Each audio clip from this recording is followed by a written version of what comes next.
ఏళ్ల తరబడి పెండింగ్లో పెట్టిన ఉప్పల్ నారపల్లి ఫ్లైఓవర్ పనులకు మోక్షం లభించింది. వచ్చే నెలలో ఫ్లైఓవర్ పనులు ప్రారంభించకపోతే టెండర్ రద్దు చేస్తామని గాయత్రి కన్స్ట్రక్షన్ను రేవంత్ రెడ్డి ప్రభుత్వం హెచ్చరించడంతో కంపెనీ దిగొచ్చింది. దీంతో ఫ్లైఓవర్ పనులను కంపెనీ ప్రారంభించింది. ఈ మేరకు R&Bలోని NHAI అధికారులు ప్రకటన చేశారు. నారపల్లిలోని CPRI దగ్గర సర్వీస్ రోడ్డు పనులను కంపెనీ ప్రారంభించింది. ఈ రోడ్డు మీదుగా ట్రాఫిక్ను అనుమతించి ఫ్లైఓవర్ పనులను చేపట్టనున్నారు. త్వరలోనే ర్యాంప్ నిర్మాణం, పిల్లర్ల పనులను కూడా చేపట్టనున్నట్లు తెలుస్తోంది. 2018లో సుమారు 600 కోట్ల వ్యయంతో ఉప్పల్ నారపల్లి ఫ్లైఓవర్ పనులు చేపట్టగా 6 ఏళ్లు గడిచినా ఇప్పటి వరకు కేవలం 44% పనులు మాత్రమే పూర్తయ్యాయని అధికారులు చెబుతున్నారు. పిల్లర్లు పూర్తి చేసి స్లాబులు వేయాల్సి ఉందని తెలిపారు. మొత్తంగా 147 స్లాబులు వేయాల్సి ఉండగా ఇప్పటి వరకు కేవలం 37 మాత్రమే పూర్తయినట్లు పేర్కొన్నారు.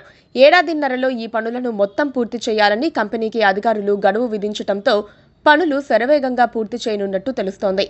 దీంతో 2026లో ఉప్పల్ నారపల్లి ఫ్లైఓవర్ నిర్మాణం పూర్తయి ప్రజలకు అందుబాటులోకి వచ్చే అవకాశం కనిపిస్తోంది. కాగా హైదరాబాద్ నుంచి యాదాద్రి, భువనగిరి, వరంగల్ మార్గంలో రద్దీని తగ్గించేందుకు గాను ఉప్పల్ నారపల్లి ఫ్లైఓవర్ నిర్మాణం చేపట్టిన విషయం తెలిసిందే. మొత్తం 6 వరుసల ఎలివేటెడ్ కారిడార్ నిర్మాణాన్ని 2018లో కేంద్ర, రాష్ట్ర ప్రభుత్వాలు కలిసి ప్రారంభించాయి. ఉప్పల్ రింగ్ రోడ్ నుంచి మేడిపల్లి, నాచారం, ఫిర్జాదిగూడ వరకు సుమారు 7 కిలోమీటర్ల మేర ఈ ఫ్లైఓవర్ నిర్మించనున్నారు. ఈ ఫ్లైఓవర్ నిర్మాణానికి 600 కోట్లతో చేపట్టిన ఈ ఫ్లైఓవర్ను నిబంధనల ప్రకారం 2020 జూలైలో పూర్తి చేయాల్సిందే. అయితే మధ్యలో కాంట్రాక్టు సంస్థ దివాలా తీయటంతో పనులు ఎక్కడికక్కడే ఆగిపోయాయి. ఆ మార్గంలో నిర్మించిన పిల్లర్లు ఏళ్లుగా అలంకారప్రాయంగా మిగిలిపోయాయి. ఈ కారిడార్లో నిత్యం వేలాదిగా వాహనాలు రాకపోకలు సాగిస్తూ ఉండగా తీవ్ర ఇబ్బందులు ఎదుర్కోవాల్సి వచ్చింది.